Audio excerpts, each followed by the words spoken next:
3 hours later, Commander Zacht H stood in an underground bunker that supposedly didn't exist, staring at tactical displays that showed every movement his forces had made over the past 6 months. The humans had been watching everything, recording everything, preparing for this exact scenario while maintaining the perfect illusion of helpless civilians. "This is our primary command center," Sarah-chan explained, gesturing at walls lined with military-grade equipment. "We've been monitoring hegemony communications and troop movements since your first survey ships arrived in this system." Zacht's 4 eyes widened as he recognized classified hegemony tactical frequencies on the monitoring equipment. "How did you acquire our encryption codes?" Elena Volkov looked up from a weapon maintenance station where she was cleaning her rifle. "Commander, you keep forgetting what you're dealing with. Several of us spent our military careers in intelligence operations. Breaking alien encryption isn't significantly harder than breaking human encryption, especially when you have months to work on it." The negotiation had taken an unexpected turn. Instead of demanding unconditional surrender, Zacht had requested a meeting to understand exactly what had gone wrong with his assault. His superiors in the Hegemony High Command were demanding explanations, and he needed to understand how 40,000 elite troops had been neutralized by what appeared to be a handful of farmers. Marcus Rodriguez stood before a 3-dimensional hologram of the local terrain. "Your fundamental error was assuming that military capability correlates with military appearance. Your intelligence identified us as civilian non-combatants because that's what we appear to be now. You never investigated what we used to be." "But how was this possible?" Veltar asked, still struggling to understand. "Our databases contain detailed psychological profiles of dozens of species. Humans are listed as having standard defensive responses, panic, surrender, or desperate last stands. Nothing in our files suggested this level of tactical sophistication." James Patterson laughed from his position near a display showing the trapped hegemony battalion. "That's because your databases are based on encounters with human civilian populations or formal military engagements. You've never faced human veterans fighting for their home ground using asymmetric tactics." Sarah activated another display showing comparative casualty figures. "In 6 hours of engagement, we eliminated or disabled 27 of your command personnel, trapped 2,000 of your troops, and completely disrupted 3 major assault formations. Our casualties, 0. Our ammunition expenditure, less than 50 rounds. The numbers were staggering. Elena had fired fewer than 20 shots, each one precisely targeted to achieve maximum tactical effect. Marcus's avalanche had neutralized an entire battalion without firing a single round. James's explosives had created spectacular psychological impact while causing minimal actual damage. "This isn't warfare as we understand it," Zacht H admitted. "This is something entirely different." "It's human warfare," Elena replied simply. "We don't fight to prove we're stronger than our enemies. We fight to win, using whatever advantages we can create or exploit." Tom, who had been observing through binoculars all day, joined the conversation. "Commander, may I ask how hegemony forces typically handle resistance?" "Standard doctrine is to demonstrate overwhelming superiority through superior numbers and firepower. Most species surrender immediately when they understand the futility of resistance, and when they don't surrender, we intensify the demonstration until they do.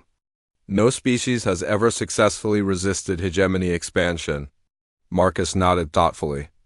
"That's because you've been fighting species that think like you do. When faced with overwhelming odds, they calculate their chances and make rational decisions based on probability of success. Humans don't always work that way." Sarah brought up historical files on her tablet. "Commander, let me share some human military history with you. Thermopylae, 300 Spartans held off an army of several 100,000. The Alamo, less than 200 defenders against thousands of attackers. Bastogne, surrounded American forces, refused surrender despite impossible odds. Humans have a documented tendency to fight against overwhelming odds when we believe the cause is worth it. But those were all defeats." Veltar protested. "Were they?" Elena asked, rejoining the group. Thermopylae delayed the Persian invasion long enough for Greek city-states to organize effective resistance. The Alamo became a rallying cry that motivated Texan independence. Bastogne held long enough for relief forces to arrive. Sometimes losing a battle is part of winning a war. Zacht H was beginning to understand the magnitude of his miscalculation. You're telling me that humans are willing to accept certain death if it serves a larger purpose? We're telling you that humans define victory differently than you do, Marcus replied. You measure success by immediate tactical outcomes. We consider longer-term strategic objectives. James activated a wall display showing satellite imagery of the surrounding region. For example, even if you had overrun our settlement today, what would you have accomplished? You would have spent weeks digging us out of prepared positions, lost hundreds or thousands of troops in the process, and faced ongoing guerrilla resistance for months or years afterward. Meanwhile, Sarah continued, every human colony in this sector would have received detailed reports about hegemony tactics and casualty ratios. They would have begun their own preparations. Your next target would have been even more difficult, and the one after that worse still. Elena cleaned her rifle with practiced efficiency while talking. That's assuming you could have taken this settlement at all. We have sufficient supplies to maintain defensive operations for months. Every position has multiple fallback options. Every route has prepared obstacles. You could have spent years trying to dig us out. The scope of the human planning became clear as they continued the briefing. The settlement wasn't just a colony, it was a fortress designed to look like a peaceful farming community. Every building had multiple purposes. Every tunnel served both mining operations and military movements. Every seemingly civilian activity contributed to the overall defensive capability. But why? Zacht H asked. Why go to such extraordinary lengths? Why not simply relocate to another world as we offered? The room fell silent for a moment before Sarah answered. Commander, how many worlds has your family lived on? I was born on Hegemony Prime, as were my parents and their parents before them. The same ancestral territory for over 2 centuries. This is our ancestral territory now. We built this place from nothing, turned barren rock into farmland, created a community where our children can grow up in peace.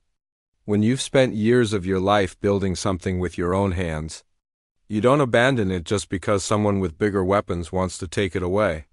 Marcus gestured toward the displays showing the settlement above. Every building up there represents months of work by people who dreamed of something better than the wars we left behind. Every field represents soil we carried in by hand and nurtured into productivity. Every family represents hopes for a future different from the violence we knew before. You don't understand what you're asking us to give up? Elena added. This isn't just real estate to us. This is home. The concept seemed alien to Zacht, whose people had conquered dozens of worlds through straightforward displays of superior force. The idea that a population might value place over survival was outside his experience. What happens now? Veltar asked quietly. Sarah stood and moved to the main tactical display. That depends on what you report to your superiors, and what they decide to do with that information. I will report that civilian pacification operations encountered unexpected resistance requiring tactical reassessment. Zacht said carefully. Elena looked up from her weapon. Commander, may I suggest a different approach? Report the truth. Tell them you encountered a human settlement defended by military veterans using advanced tactics and excellent training. Tell them that conquest of this world would require resources and time far beyond any reasonable cost-benefit analysis. And tell them, Marcus added, that these humans are willing to negotiate reasonable, territorial sharing agreements that don't require anyone to abandon their homes. James brought up geological surveys on the main display. The quantum crystal deposits your people need are primarily in the northern hemisphere. Our settlement and agricultural areas are entirely in the south. There's no actual resource conflict here. You would share the planet? Zacht H asked, surprised. We would prefer exclusive control, Sarah admitted. but we're willing to discuss territorial arrangements that allow both populations to coexist peacefully.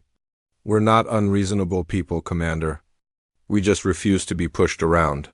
Elena had finished maintaining her rifle and returned it to a concealed weapons locker. Commander, your people are skilled warriors and capable administrators. You have technology and resources we could benefit from. We have agricultural expertise and mineral extraction knowledge you could use. There's potential for mutual benefit here. But, Marcus added with quiet steel in his voice, that cooperation has to be voluntary. The moment you try to force us into anything, you'll be back to dealing with the tactical situation you faced this morning. The implications, T? The morning sun cast long shadows across the rocky terrain of Zarian Prime, its pale light revealing the aftermath of what the Galactic Council had called a minor territorial dispute. Commander Zacht H of the Hegemony Forces stood atop a crystalline observation tower, his 4 eyes scanning the human settlement below through his tactical viewer. The settlement looked peaceful enough, small buildings scattered across the valley, with humans going about their daily routines like nothing had happened. Foolish creatures, Zacht H muttered, his mandibles clicking with amusement. The Hegemony had given these humans every opportunity to evacuate Zarian Prime peacefully. The planet contained valuable harvesting grounds for quantum crystals, resources that the galaxy desperately needed. Yet these stubborn beings had refused to leave their makeshift colony. The commander turned to his aide, a nervous young officer named Veltar. How many of them are there again? Initial scans show approximately 2,000 humans in the settlement, sir. Our intelligence suggests that they have minimal military training. Most appear to be miners, farmers, and basic technicians. Zacht's laugh was a harsh, grating sound. 2,000 untrained civilians against our 40,000 elite troops. This will be over before the second sun rises. The Hegemony had tried negotiation first, as galactic law required. They had offered the humans relocation to other worlds, compensation for their losses, even employment within Hegemony mining operations. But humans, as Zacht H had learned, were irrationally attached to places they considered home. Sir, the human delegation is requesting another meeting, Veltar reported, checking his communication device. Let them talk, Zacht waved a dismissive appendage. While they waste time with words, we position our forces. Tomorrow at dawn, we begin the operation. Minimal casualties, quick surrender, efficient relocation. The Council wants this resolved cleanly. What Zacht didn't know was that the human settlement had been expecting this moment for months. Deep beneath the main administrative building, in a bunker carved from solid rock, a very different kind of meeting was taking place. Sarah Chun, the settlement's elected coordinator, stood before a holographic display showing the surrounding terrain. Around her, 30 men and women sat in silence, their faces grim but determined. These weren't the farmers and miners that Hegemony intelligence had identified. Well, technically they were, but they were also something else entirely. Reconnaissance confirms 40,000 Hegemony troops positioned in 3 main camps, Sarah said, her voice steady despite the odds. They'll move at dawn, expecting minimal resistance from scared civilians. A lean man with graying temples named Marcus Rodriguez raised his hand. What's our defensive capability? On paper? Nothing that should worry them, Sarah replied. A few hunting rifles, some mining explosives, basic communication equipment. According to their scans, we're exactly what we appear to be, untrained colonists who got in over their heads. An older woman named Elena Volkov smiled grimly. Good thing their scans can't detect military service records from 20 years ago. The room filled with quiet chuckles. Sarah nodded and continued. For those who joined us after the war, let me introduce our little community properly. Marcus here served 15 years with the Solar Marines, specializing in asymmetric warfare. Elena was a sniper instructor for the Frontier Defense Corps. James, she gestured to a stocky man near the back, was a demolitions expert with the Earth Fleet Marines. She continued around the room, and the list was impressive. Retired soldiers, former Special Forces operatives, combat veterans from various human conflicts, all of whom had chosen to start fresh on this remote world, seeking peace after years of war. But when peace was threatened, old skills had a way of resurfacing. The hegemony made one critical error in their intelligence gathering, Sarah explained. They assume that, because we're miners and farmers now, that's all we've ever been. They never looked deeper into our backgrounds. Marcus stood and approached the display. What's our strategic situation? The terrain favors us. Sarah manipulated the hologram to show elevation details. 3 narrow approaches to the settlement, all uphill with excellent sight lines from multiple elevated positions. The hegemony forces are positioned for a standard overwhelming assault. Lots of troops, heavy equipment, minimal subtlety. Elena joined them at the display. Classic mistake. They're fighting the war they expect, not the war they're actually in. Exactly. They expect to face panicked civilians with hunting rifles. Instead, they're going to encounter 30 combat veterans who know this terrain like the back of their hands, armed with equipment they've been quietly acquiring for months. Sarah activated another display, showing hidden caches positioned throughout the surrounding area. Mining operations gave us perfect cover for extensive excavation. We've got supply depots, ammunition stores, and observation posts scattered across 20 square kilometers, all invisible from aerial reconnaissance. James whistled softly. How long have you been planning this? Since the day we got word that the hegemony was interested in this planet, Sarah admitted. Call it paranoia, but old habits die hard. We hoped for peace, but prepared for war. The next few hours were spent finalizing defensive positions.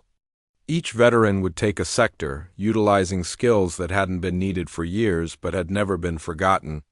Elena, the former sniper instructor, paid particular attention to the 3 main approaches to the settlement. The beauty of their strategy is also its weakness, she explained to her assigned team. Massive formations, coordinated advances, overwhelming firepower. Very impressive, very intimidating, and completely dependent on the enemy doing what you expect them to do. She pointed to specific locations on the tactical display. They'll advance in waves, using their superior numbers to simply push through any resistance.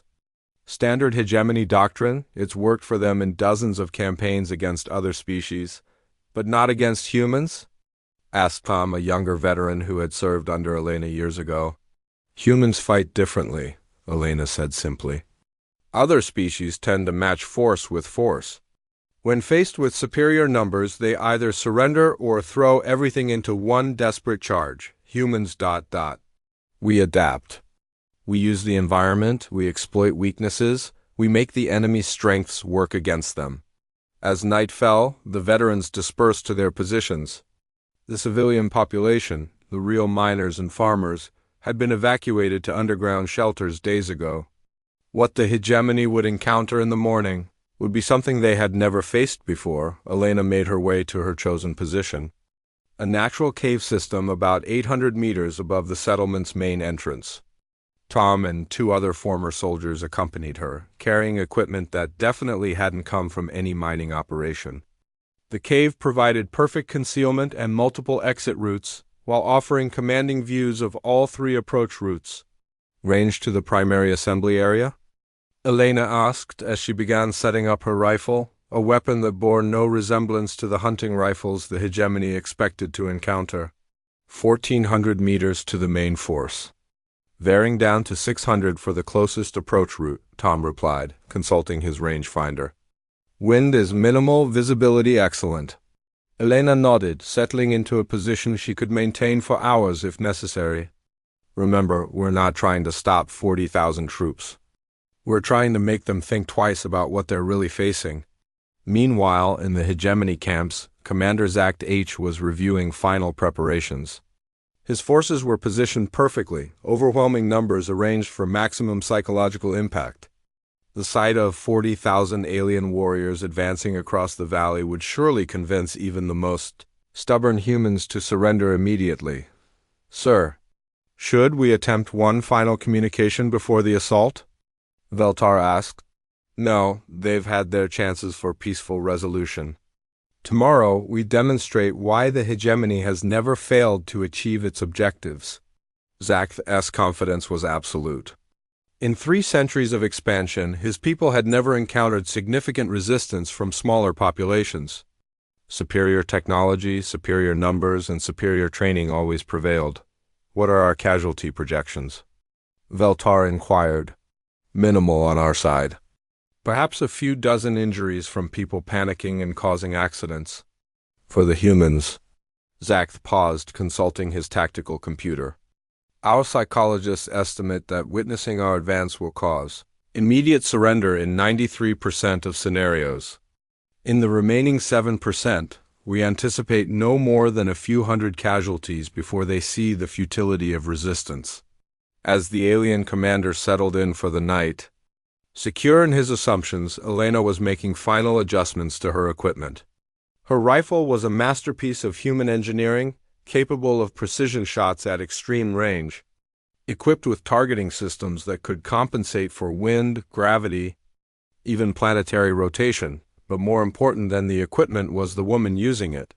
Elena Volkov had spent 22 years perfecting the art of long-range precision shooting. She had trained hundreds of students, served in conflicts across human space, and earned a reputation that was legendary even among elite military circles. The hegemony knew none of this. To them, she was just another frightened civilian hiding in the hills with obsolete Wu. The first shot came at exactly 0647 hours, just as the main hegemony formation crested the ridge overlooking the human settlement. Commander Zach H was standing in the command vehicle, surveying what he expected to be a simple mop-up operation. When his lead reconnaissance officer simply ceased to exist from the neck up, the sound of the shot arrived a full second later, a deep, resonant crack that echoed off the canyon walls. Before Zach H could process what had happened, 2 more of his officers collapsed, their bodies hitting the ground with wet thuds. Sniper fire. Someone screamed over the communication channel. Multiple snipers. Grid reference 77 Alpha. Zach's 4 eyes darted frantically across the terrain, searching for muzzle flashes, movement, any sign of where the shots were coming from. His tactical display showed nothing, no heat signatures, no electromagnetic emissions, nothing that would indicate enemy positions. 800 meters away. Elena Volkov ejected a spent cartridge and chambered another round. Her breathing was steady, her heart rate barely elevated despite having just eliminated 3 command officers in rapid succession. Through her scope, she could see the chaos beginning to spread through the hegemony ranks. Center formation is disrupted, she reported quietly into her throat microphone. Command structure appears compromised. Tom, observing through powerful binoculars, provided target assessment. Left flank commander still active, range 900 meters. Right flank appears to be consolidating around an armored transport. Copy that. Elena's scope found the left flank commander, a large hegemony officer frantically barking orders while trying to coordinate a response. The crosshairs settled on center mass. Elena controlled her breathing and squeezed the trigger. The officer spun and dropped, his communications equipment scattering across the rocky ground.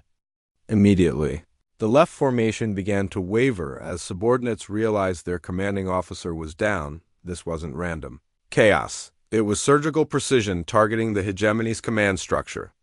Elena had spent the previous week studying their formations through long-range observation, identifying key personnel and critical communication nodes. She knew exactly who to eliminate to cause maximum disruption with minimum ammunition. Meanwhile, on the eastern approach, Marcus Rodriguez was demonstrating a different aspect of human tactical thinking.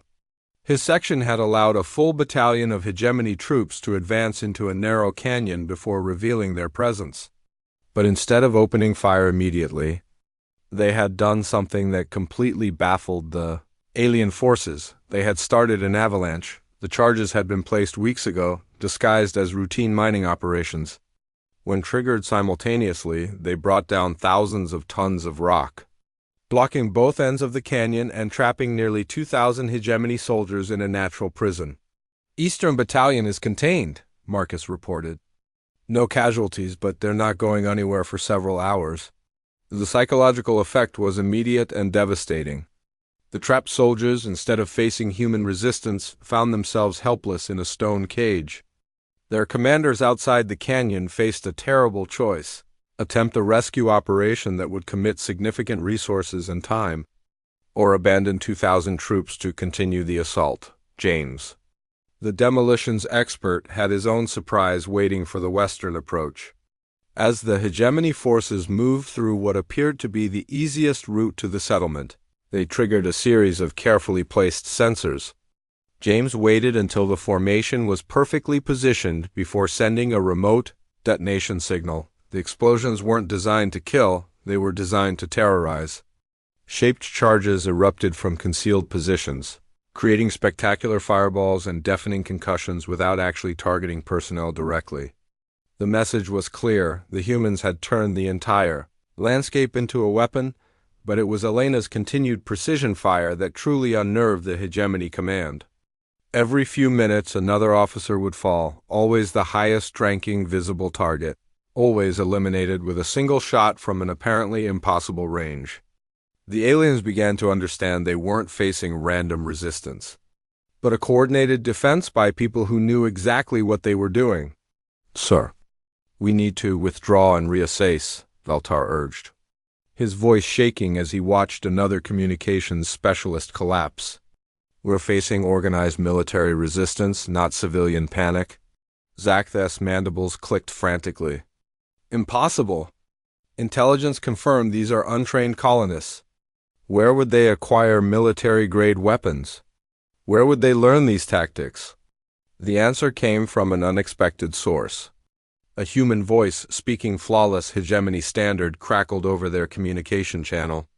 "Commander Zakth, this is Coordinator Sarah Shun of the Zarian Prime Settlement. I believe we need to discuss terms." Zakth H grabbed the transmitter. "You will surrender immediately. You are facing the full might of the Hegemony Defense Force." Sarah's voice remained calm and professional. "With respect, Commander, I believe you're the one who needs to consider surrender. You've lost 12 officers in the last 15 minutes, one of your battalions is trapped and helpless, and your assault formations are in complete disarray. All accomplished by a force you can't even locate, let alone engage effectively. This is temporary confusion," Zakth H snarled. "We have 40,000 troops, and we have something you clearly didn't account for in your planning," Sarah replied. "We have experience." Elena's voice joined the conversation. "Commander, this is Sergeant Major Elena Volkov, formerly of the Human Frontier Defense Corps. Through my scope, I can see you standing in your command vehicle, coordinates 7-7-Bravo-4. You're wearing ceremonial armor with blue and gold markings, and you're approximately 6.5 feet tall. If I wanted you dead, you would be." The silence on the hegemony channel was deafening. Zakth looked down at himself, then frantically scanned the surrounding ridges. He was exactly as Elena had described, but he couldn't see any position from which a sniper might have a clear shot. "That's impossible," he whispered. "The nearest elevation is over 1 kilometer away." Elena's chuckle was audible over the radio. "Commander, you're dealing with humans who spent decades perfecting the art of long-range precision shooting. 1 kilometer is barely warm-up distance." To prove her point, Elena adjusted her aim slightly and fired. The shot struck Zakth's ceremonial helmet, spinning it off his head without injuring him. The message was unmistakable. She could have killed him any time she chose. Marcus's voice added to the conversation. "Commander, this is Colonel Marcus Rodriguez, retired Solar Marines. Your Eastern Battalion has food and water for maybe 6 hours in that canyon. We could keep them there for days." James chimed in next. "Master Sergeant James Patterson, former Fleet Marines. The charges I've placed along your remaining approach routes could bring down half this mountain range, but we'd prefer not to damage the local ecosystem unnecessarily." The pattern became clear to Zakth H with horrible clarity. These weren't civilian miners and farmers, or rather they were, but they were also seasoned military veterans. His intelligence had identified their current occupations while completely missing their professional backgrounds. "How many of you are there?" Zakth H asked, his voice barely above a whisper. "Enough," Sarah replied. Commander, let me explain what you're really facing. This settlement was established by veterans of multiple human conflicts. We came here seeking peace after years of war, but we never forgot our training. When we learned of your interest in this planet, we prepared accordingly. Elena continued the explanation while acquiring another target through her scope. Human military doctrine emphasizes adaptability, terrain utilization, and force multiplication. We don't match your numbers, but we don't need to. We make your numbers irrelevant. As if to demonstrate this point, she eliminated 2 more hegemony officers who had attempted to coordinate a response. The shots came seconds apart from impossible angles, striking targets who thought they were safely concealed behind rocks and equipment. Your tactical doctrine assumes that superior numbers guarantee victory, Marcus added. That works fine against species that fight the same way you do. Humans learned long ago that warfare isn't about having more soldiers, it's about putting the right soldiers in the right place at the right time. The hegemony forces were experiencing something completely outside their training and expectations.